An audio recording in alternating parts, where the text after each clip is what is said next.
ওই সাগর, ভাই কি হয়েছে? কোন যাস তুই? ভাই ঘাস কাটবার যাই, গরুর ঘাস নাই, আব্বা কটা ঘাস কেটে আনবার গেছি। ঘাস কাটিসে নে, নো একদিন গুটি খেলে আসি গে, পোলাবান পাইতেছি না। আরে ভাই এখন সময় নাই, ঘাস কাটা লাগবো, পরে আর একদিন খেলবানি।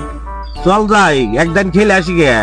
ঘাস কাটিসে নে, অমুক খানে গাইরে থুয়াইছি, আব্বা দাবার দিছিল দিয়ে লুকাই থুয়াইছি, পোলাবান নিয়ে যাবে না, নো যাই একদিন খেলি গে।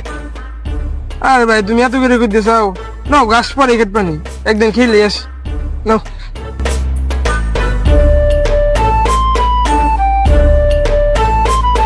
ভাই হ্যাঁ, তুমি কোন জায়গা কোন দিছাও? ওই যে দেখ পাতা, ওই পাতার নিচে ডাইয়া থুইছি।